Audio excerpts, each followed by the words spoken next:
Flower School 101. Here's our Japanese design we did today. Here we are in Atlanta. Off to the side. Look at that. Beautiful. It's called parallel design because of parallel and horizontal lines. It's one of my favorite designs. It's a very masculine design because those are masculine lines. Wow. Here's another one. Parallel design. It's based on different schools of Japanese flower design. Oh, I love this one. Look. Whose is this?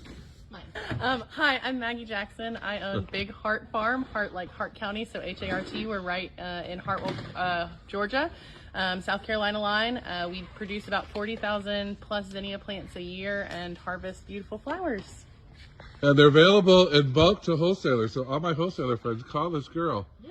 You know how zinnias are hard to find. She's got them. Here's another parallel design from one of my students, Perfection. And here's our last one, Flower School 101.